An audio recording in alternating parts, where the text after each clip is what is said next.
একটি গ্রামে, ওমা আপনাদের মতন এরকম একটি গ্রামে দেখবেন অনেক পাগল রাস্তায় রাস্তায় ঘুরে বেড়ায়, তাই না?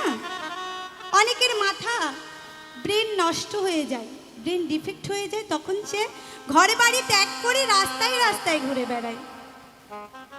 তো সেরকম একটি গ্রামে একটি পাগল, সেই পাগলের শিশু একটি পাগল রাস্তায় রাস্তায় ঘুরে বেড়াতো। এবার ঘুরতে ঘুরতে তার মুখে একটাই কথা হতো। দেখবেন অনেক পাগল মুখে কিন্তু বিড়বিড় বিড়বিড় করে, তাই না? কিন্তু বোঝা যায় না। ও পাগল তেমনি মুখে মুখে শুধু বিড়বিড়ই করতো আর বলতো, কার সর্বনাশ কে করে? যার সর্বনাশ সে নিজেই করে। হ্যাঁ, ওই পাগলই শুধু বলতো, কার নষ্ট কে করে? যার নষ্ট সেই করে। এই কথা বলতে বলতে পাগলে ঘুরে বেড়াতো। ঘুরে বেড়াতে বেড়াতে, ওমা আপনি যদি বাড়ির ভিতরে পিঠা পুলি বানান, তার গন্ধ কি বাড়ির ভেতরে রাখতে পারবেন? ওমা রাখা যাবে? তদ্রূপ এক মা জননী গ্রামের মধ্যে সুন্দর করে পিঠা পুলি বানাচ্ছে, বুঝলেন? আর ওই গন্ধ বেরিয়ে ঠিক ওই পাগলের নাকেই গিয়ে ঠেকেছে। এইবারে যখন ওই পাগলের নাকে গিয়ে সেই গন্ধ ঠেকেছে, ওমা ওই পাগলের কি আপনার আমার মতন আত্মসম্মান বোধ আছে যে ওই বাড়িতে আমাকে নেমন্তন্ন করেনি, আমি যাব না? ও কি করেছে, যেই সাইড দিয়ে গন্ধ আসছিল ঠিক ওই বাড়িতেই ঢুকে পড়েছে। গিয়ে দেখছে হ্যাঁ, এক মা জননী সুন্দরী করে পিঠাপুলি বানাচ্ছে, বুঝলেন? তখন গিয়ে বলছি, ও মা জননী, তুমি আমায় একটা পিঠে দাও না গো, আমি 4 দিন ধরে কিছু খাইনি। ও মা, সবার মন তো সমান হয় না, তাই না? তখন ও মা জননী চিৎকার করে বলে, হ্যাঁ আমার স্বামী সন্তানকে এখনো আমি খেতে দিলাম না, আর তুই কোথা থেকে এক পাগল এলি, তোকে আমি সর্বপ্রথম পিঠে দেব? যা যা, এখান থেকে দূর হয়ে যা। ও পাগল মাথা নিচু করে আবারে বলে, কার নষ্ট কে করে? যার নষ্ট সেই করে, বলে বেরিয়ে গেছে, বুঝলেন? এইবার ওইখান থেকে যখন বেরিয়ে গেছে, গিয়ে আবার গোটা পাড়া ঘুরেছে, ঘুরে ওই যেইখানে পিঠের গন্ধ ওইখানে আবার আটকে গেছে, বুঝলেন?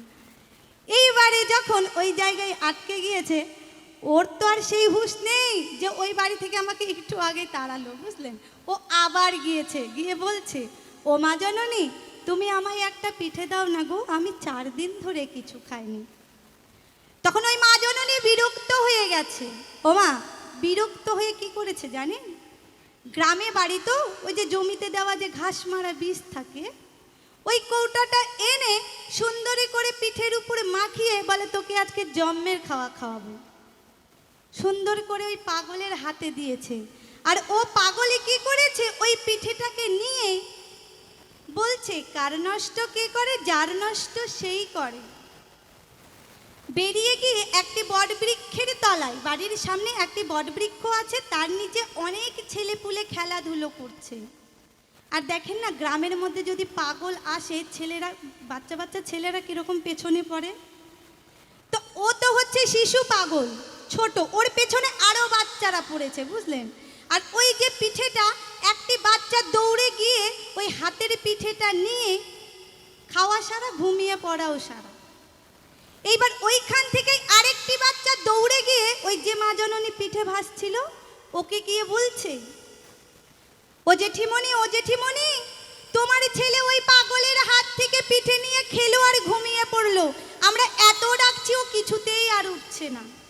তখন ওই মা জননী বুঝতে পেরে গেছে যে আমার সন্তানে কোন পিঠেটা খেয়েছে।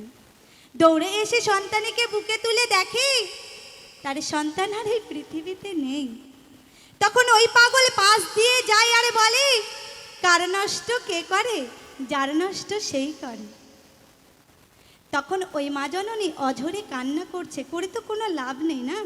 তো আমরা প্রত্যেকেই কারো নষ্ট আমরা কেউ করি না, আমাদের নিজেদের নষ্ট আমরা নিজেরাই করি। তাই 84 লক্ষ জনে ভ্রমণে করার পরে একবার এই মানবী জন্ম পেয়েছি। এই মানবী জন্মে এসে শুধু পরেরই জন্যই করে যাচ্ছি। পরের কথাই ভেবে যাচ্ছি, নিজের বলতে কিছুই করি নাই। তাই সেই ভবপারে যাবার সময় যখন আসবে, তখন দেখবো আমার বলে আমি কিছুই করিনি। তাই গানের ভাষায় মহাজন কি বলতে চাইছে শুনুন।